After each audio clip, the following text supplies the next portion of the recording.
नमस्कार, मैं हूं आपके साथ आयुषी महर्षि और आप देख रहे हैं हमारी खास पेशकश एनडीएम यानी नरेंद्र दामोदर दास मोदी या फिर यूं कहें नेशनल डेमोक्रेटिक मैन। प्रधानमंत्री नरेंद्र मोदी आज 73 वर्ष के हो गए हैं। अपने इन 73 सालों में उन्होंने संघर्ष से सेवक, सेवक से संगठन, संगठन से सियासत, सियासत से सत्ता और सत्ता से शीर्ष सत्ता और शीर्ष सत्ता से प्रधान सेवक तक का उत्तरदायित्व निभाया है। अपने इन उत्तरदायित्व के साथ उन्होंने विरोधियों ने लोकतंत्र की हत्या करने का भी आरोप लगाया, लेकिन नरेंद्र मोदी ने हमेशा अपने संकल्प, सेवा कार्यों और इच्छा शक्ति से ये बता दिया है कि वो लोकतंत्र के हत्यारे नहीं बल्कि लोकतंत्र के सबसे बड़े रक्षक है। तो चलिए आज उनके 73वें जन्मदिन पर आपको दिखाते हैं ये खास पेशकश एनडीएम यानी national democratic man.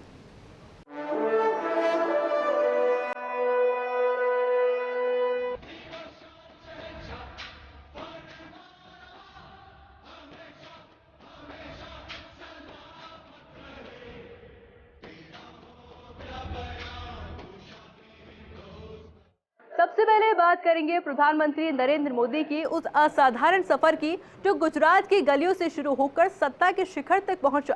Narendra Modi के पास ना तो राजनीतिक विरासत थी और ना ही उनका कोई गॉडफादर था, लेकिन अपनी लगन, मेहनत और देश के लिए कुछ कर गुजरने की तमन्ना ने उन्हें इस मुकाम तक पहुंचा दिया।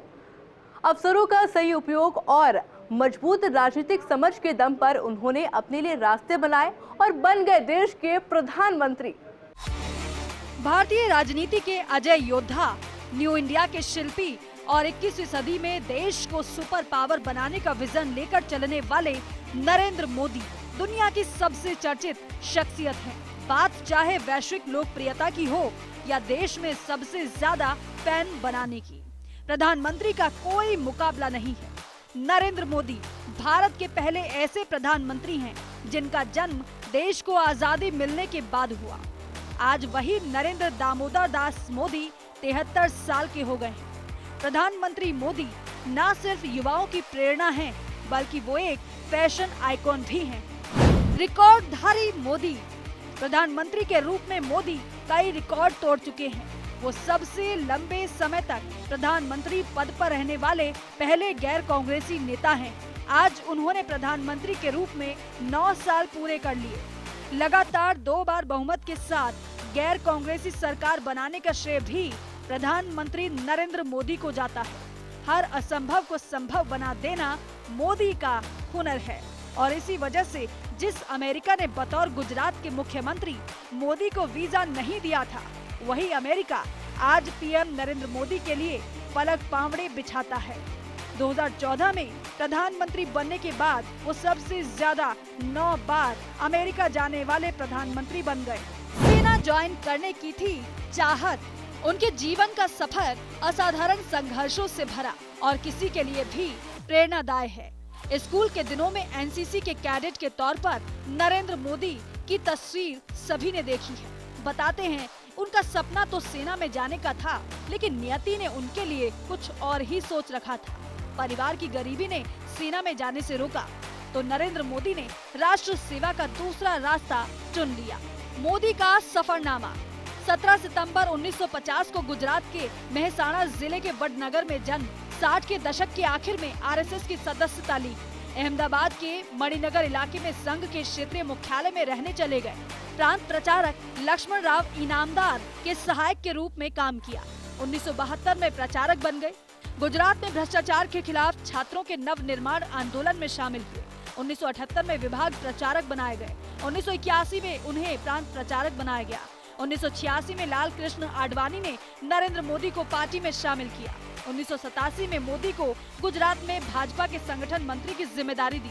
1990 में आडवाणी की रथ यात्रा का गुजरात वाला हिस्सा आयोजित किया। इमरजेंसी बन गई टर्निंग पॉइंट। 1975 की इमरजेंसी नरेंद्र मोदी के राजनीतिक करियर का टर्निंग पॉइंट साबित हुई। इसी दौरान वे लाल कृष्ण आडवाणी के संपर्क में आए और उनके करीबी हो गए। इस दौरान खिंचवाई मोदी की एक तस्वीर काफी चर्चित है। तस्वीर में वो पगड़ीधारी सिख के रूप में दिख रहे हैं। 1983 में भाजपा ने पहली बार गुजरात के राजकोट में हुए म्यूनिसिपल इलेक्शन में जीत दर्ज की। इसके 4 साल बाद अहमदाबाद म्यूनिसिपल इलेक्शन भी भाजपा जीत गई। इस चुनाव के प्रचार अभियान की कमान नरेंद्र मोदी के पास थी। नरेंद्र मोदी को राजनीति समझ और अफसरों की अच्छी खासी पहचान है। यही वजह है कि जिन लोगों का मोदी को आगे बढ़ाने में योगदान रहा, आगे चलकर पार्टी ने उन्हीं लोगों को मोदी से रिप्लेस किया। गुजरात की राजनीति में मोदी को लाने का श्रेय केशुभाई पटेल को ही जाता है, लेकिन 2001 में उन्हें हटाकर भाजपा ने मोदी को सीएम बना दिया। अपनी राजनीति के शुरुआती दिनों में मोदी वाघेला के करीबी रहे, लेकिन 1996 में मोदी के विरोध के चलते ही वाघेला को सीएम पद छोड़ना पड़ा था। त्योहार और संस्कृति से लगाव। नरेंद्र मोदी को पतंग से काफी लगाव रहा है। पहले वे अक्सर पतंगबाजी करते नजर आते थे। अहमदाबाद में हर साल मकर संक्रांति पर काइट फेस्टिवल का आयोजन किया जाता। वो गुजराती पारंपरिक भोजन के शौकीन रहे हैं। साथ ही त्योहारों में भी उनकी अच्छी खासी रुचि है। प्रधानमंत्री बनने के बाद उन्होंने अब तक की सभी दिवाली देश की सीमाओं पर सेना के जवानों के साथ मनाई है। गुजरात वाइब्रेंट समिट 2011 के उद्घाटन समारोह के दौरान मोदी एक अलग अंदाज में दिखे। मोदी ने गुजरात में नई इंडस्ट्रीज को लाने के लिए 2003 में इस समिट की शुरुआत की थी। 2011 में नरेंद्र मोदी ने अहमदाबाद में 3 दिन का सद्भावना उपवास रखा था। संयोग से तब उनका 62वां जन्मदिन था। तब उन्होंने कहा था कि उनका उपवास सभी को जोड़ने के लिए है। भारतीय राजनीति में गढ़ा कीर्तिमान भाजपा ने 2014 का आम चुनाव मोदी के नेतृत्व में लड़ा था और पहली बार उसे पूर्ण बहुमत मिला था। भाजपा ने अपने दम पर 282 सीटें हासिल की थी। साल 2014 के लोकसभा चुनाव में नरेंद्र मोदी के नेतृत्व में भाजपा को पूर्ण बहुमत मिला। प्रधानमंत्री पद की शपथ लेने के बाद जब मोदी पहली बार लोकसभा पहुंचे तो सदन की चौखट को झुककर प्रणाम किया था। 5 साल का कार्यकाल पूरा करने के बाद प्रधानमंत्री नरेंद्र मोदी की अग्नि परीक्षा का वक्त आया साल 2019 में, लेकिन इस परीक्षा में भी मोदी पहले से ज्यादा अंकों के साथ उत्तीर्ण हुए। 16 अगस्त 2018 को भारत के पूर्व प्रधानमंत्री अटल बिहारी वाजपेयी का निधन हुआ। उनकी अंतिम यात्रा में प्रधानमंत्री मोदी भी शामिल हुए। तब वे प्रोटोकॉल और अपना सुरक्षा घेरा तोड़ते हुए पैदल ही निकल पड़े थे। उनका फैशन भी निराला है। साल 2014 से लेकर 2022 तक स्वतंत्रता दिवस पर प्रधानमंत्री नरेंद्र मोदी जब भी लाल किले की प्राचीर से देश को संबोधित करते हैं, हर बार उनका अंदाज निराला होता है। खासकर उनका साफा लोगों का ध्यान अपनी तरफ जरूर खींचता है। पीएम मोदी ने 15 अगस्त 2019 को टाई एंड डाई व लहरिया प्रिंट से तैयार साफा पहना था। पहली बार पीएम के साफे में कई तरह के रंग देखे गए थे। इसमें पीला, लाल, बैंगनी, हरा, नीला जैसे कई रंग शामिल थे। शी की यात्रा के दौरान अनोखा अंदाज। चीन के राष्ट्रपति शी जिनपिंग अक्टूबर 2019 में भारत दौरे पर आए थे। तमिलनाडु के महाबलीपुरम में पीएम नरेंद्र मोदी और चीनी राष्ट्रपति शी जिनपिंग के बीच मुलाकात हुई। इस दौरान पीएम मोदी तमिलनाडु की परंपरागत पोशाक में नजर आए। पीएम मोदी ने सफेद रंग की शर्ट और धोती पहन रखी थी। साल 2019 में राम मंदिर को लेकर सुप्रीम कोर्ट का फैसला आया और अगस्त 2020 में अयोध्या में राम मंदिर का शिलान्यास हुआ। इस मौके पर प्रधानमंत्री मोदी भी अयोध्या पहुंचे और भूमि पूजन कार्यक्रम में शामिल हुए। 2021 में प्रधानमंत्री के जन्मदिन के उपलक्ष्य में भारत ने एक विशेष अभियान के तहत 2.26 करोड़ कोविड टीकाकरण किए। इसके अतिरिक्त मोदी को उपहार में दिए गए स्मृति चिन्हों के लिए एक ई नीलामी आयोजित की गई। 2022 में पीएम मोदी ने मध्य प्रदेश के कूनो राष्ट्रीय उद्यान में विदेश से लाए गए 8 चीतों को छोड़ा। 28 मई 2023 को पीएम मोदी ने नई संसद भवन का उद्घाटन किया। 10 दिसंबर 2020 को प्रधानमंत्री नरेंद्र मोदी ने संसद के नए भवन का शिलान्यास किया था। संसद के नवनिर्मित भवन को गुणवत्ता के साथ रिकॉर्ड समय में तैयार किया गया है। 4 मंजिला संसद भवन में 1224 सांसदों के बैठने की व्यवस्था की गई है। नरेंद्र मोदी भारतीय राजनीति की वो शख्सियत है जिन्होंने अपने दम पर न सिर्फ सत्ता की दिशा मोड़ दी, बल्कि चुनावी राजनीति में अजय पार्टियों के हाशिए पार ला दिए। अवसरों का सही उपयोग और मजबूत राजनीतिक समझ के दम पर उन्होंने अपने लिए रास्ते बनाए। एक और मोदी सरकार ने कई बड़े फैसलों से देश दुनिया में छाप छोड़ी, तो दूसरी ओर बीते 8 साल में देश का सियासी नक्शा बदल गया। देश के 18 राज्यों में भाजपा ने अपनी सरकार बरकरार रखने में कामयाबी हासिल कर ली है। यानी देश के करीब आधी आबादी वाले राज्यों में भाजपा ने अपनी सरकार बना ली। दुनिया के सबसे ताकतवर आर्थिक समूह G20 के सालाना शिखर सम्मेलन के इस बार भारत ने अध्यक्षता की। G20 शिखर सम्मेलन का आयोजन 9 और 10 सितंबर को दिल्ली में किया गया। G20 समूह की सबसे बड़ी बैठक होती है। इसमें सदस्य देशों के राष्ट्रीय अध्यक्ष या कार्यकारी प्रमुख हिस्सा लेते हैं। 26 मई 2014 को जब नरेंद्र मोदी प्रधानमंत्री बने, उस वक्त 7 राज्यों में भाजपा और उसके सहयोगियों की सरकार थी। बिहार और पंजाब में उसकी सहयोगी पार्टी सरकार चला रही थी।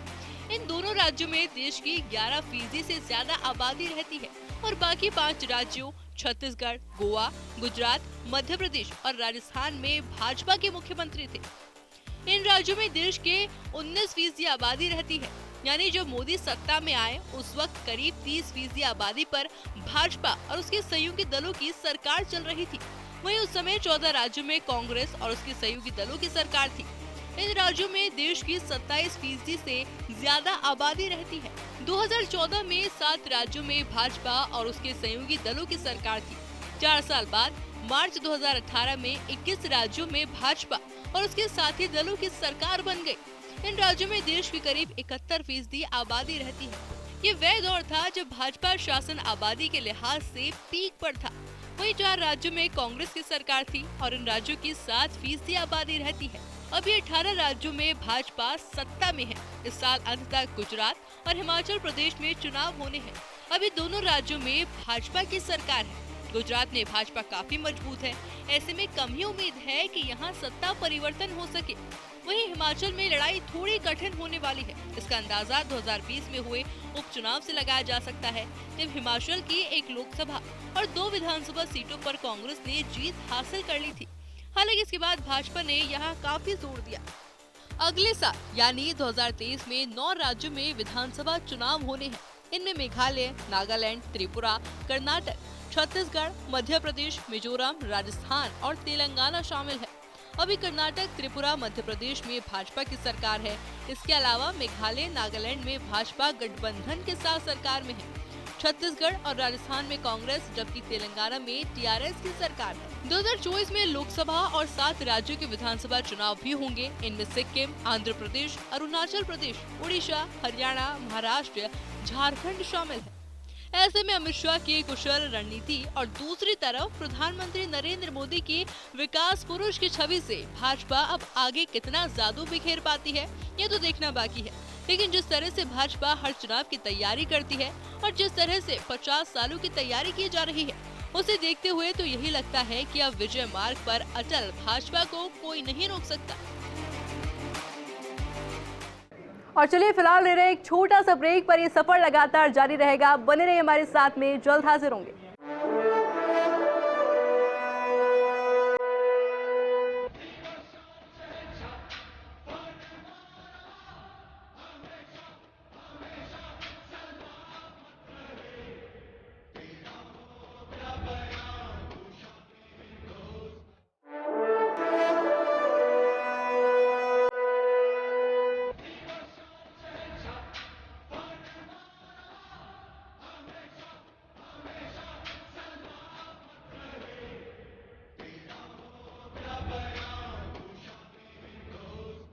ब्रेक के बाद आप सभी का एक बार फिर से स्वागत है। साल 2014 से प्रधानमंत्री मोदी ने सत्ता संभाली तो 2022 पूरे होते होते अब तक कई ऐसे फैसले किए जिनके बारे में विचार करने तक से दूसरी सरकारें परहेज करती थी।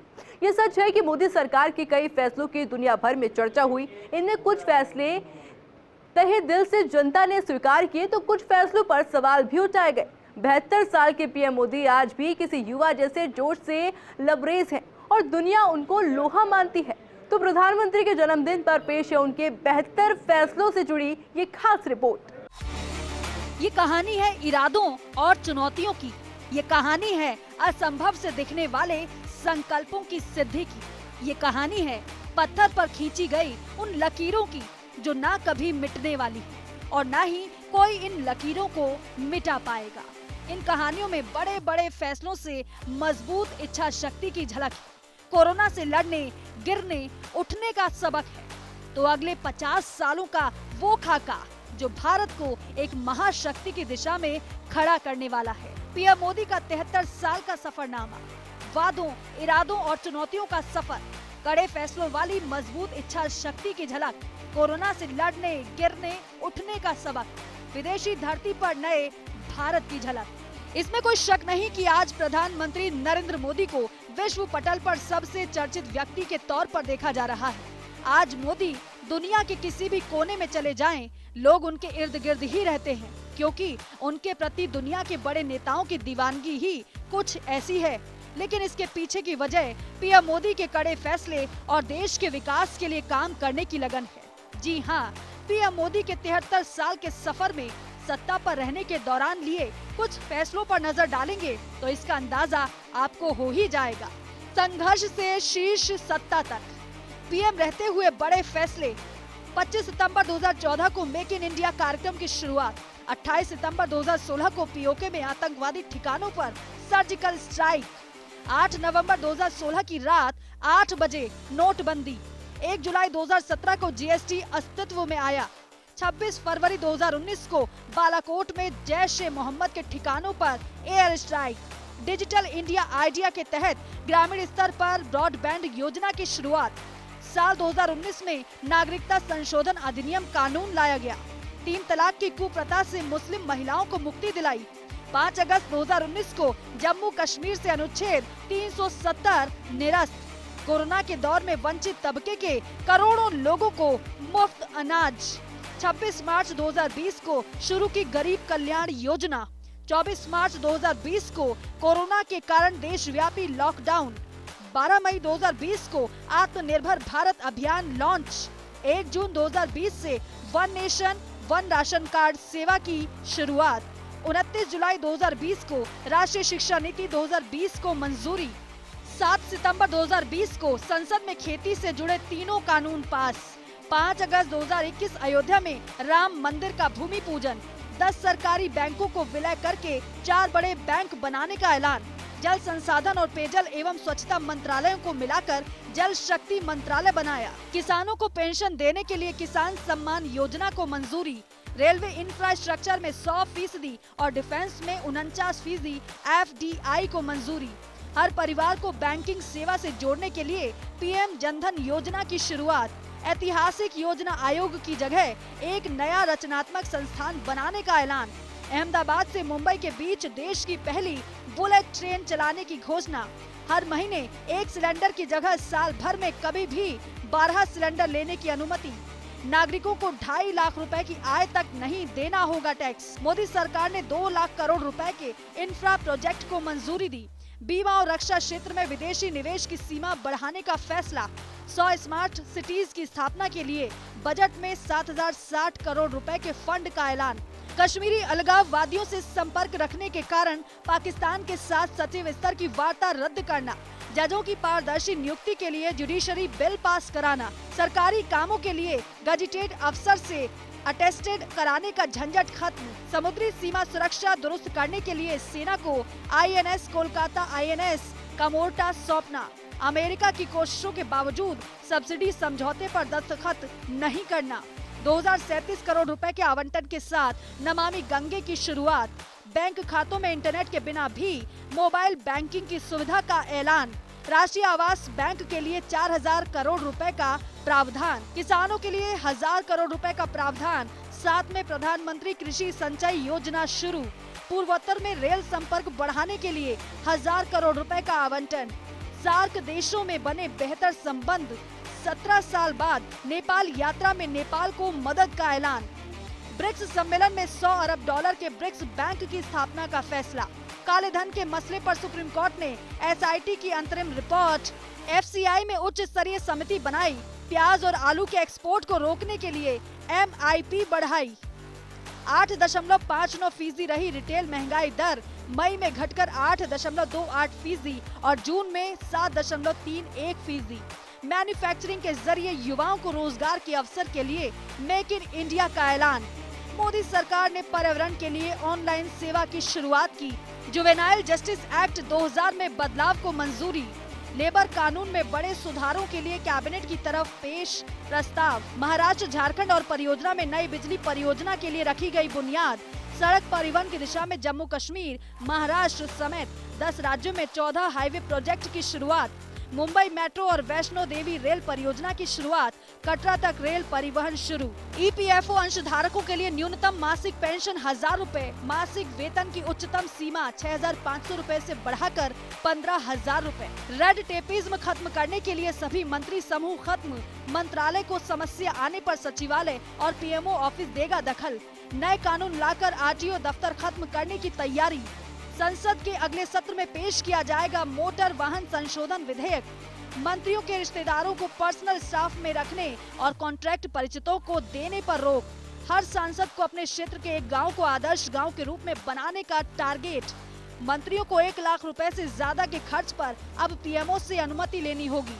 मंत्रालयों में हफ्ते में 6 दिन होगा काम। कड़े नियम के तहत सुबह 9 बजे पहुंचना होगा दफ्तर। 21 जून 2015 को दुनिया भर में पहला अंतर्राष्ट्रीय योग दिवस मनाया गया। गुजरात के मुख्यमंत्री रहते फैसले। पुलिस थानों का कंप्यूटरीकरण। सुरक्षा एवं कानून व्यवस्था पर केंद्रित विश्वविद्यालयों की स्थापना। पुलिस बल का आधुनिकीकरण। गुजरात राष्ट्रीय विधि विश्वविद्यालय की स्थापना। RRU और राष्ट्रीय फोरेंसिक विज्ञान विश्वविद्यालय स्थापित। 2003 में पहले vibrant Gujarat global investors summit का आयोजन। 2008 में टाटा नैनो का किया स्वागत। कार मैन्युफैक्चरिंग का हब बना गुजरात। पर्यटन को बढ़ावा देने के लिए अमिताभ बच्चन को गुजरात का ब्रांड एम्बेसडर बनाना। 2004 में बेटियों की पढ़ाई को बढ़ावा देने के लिए कन्या केलवणी योजना और शाला प्रवेशोत्सव प्रोग्राम की शुरुआत की गई।